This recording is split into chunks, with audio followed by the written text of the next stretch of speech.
Hello there. Of all the film genres, horror is actually the most profitable of the bunch. The reason is they typically don't cost much to make, and there is a horror fan base that will turn out for every single one. One of the most profitable and acclaimed horror films is Sam Raimi's The Evil Dead. Even though in recent years he has directed some mega expensive blockbusters, he got his start with this down and dirty little picture. The Evil Dead starred Raimi's good friend Bruce Campbell as Ash, an everyday man who goes cabin one weekend with his friends. Upon finding the Book of the Dead, they unleash untold evil onto the world, and through Raimi's twisted sense of humor, thus begins a humorous and scary ride. So full of imagination and creativity, The Evil Dead really works mainly due to the feeling that Sam Raimi is having so much fun off camera. It's simply a schlocky horror flick that throws in the right ingredients, and despite its very low budget, the makeup and effects work is actually very impressive.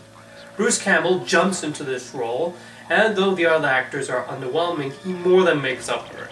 While the off-the-wall bonkers nature of its sequels aren't as prominent, there's still some crazy moments like a perverted tree, and the hilarious end credits add further enjoyment. This is unflinching delight. In addition to Raimi and Campbell, another notable name to get his start here was Joe Cohen, who served as assistant editor. Meanwhile, despite being a major hit, the content in The Evil Dead also caused it to be banned in quite a number of countries, most notably Great Britain. At the time, any film deemed too violent or obscene was called a video nasty, and video retailers were not allowed to stock it. In fact, it wasn't until 1990 that the film was made legally available in the UK. Though I have to be honest, what made me want to watch The Evil Dead was the BBFC's description of its contents. With the success of The Evil Dead, a sequel was talked about. Eventually, Sam Raimi and Scott Spiegel collaborated on the semi-sequel/remake Evil Dead 2. This one took a wildly more comedic approach to the material to the point where it's ridiculous, over-the-top, and just plain silly.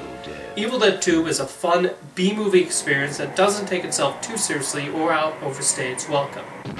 Sam Raimi created a creepy yet hilarious atmosphere with gore splattering all over the place like an out-of-control fountain. Bruce Campbell is of course the highlight, giving a very good performance in the lead, overshadowing the rather one-dimensional supporting cast.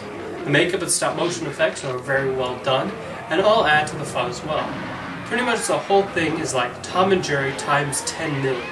But the way Evil Dead 2 ended, a sequel was inevitable, and so in 1992, my favorite in the trilogy, titled Army of Darkness, was released.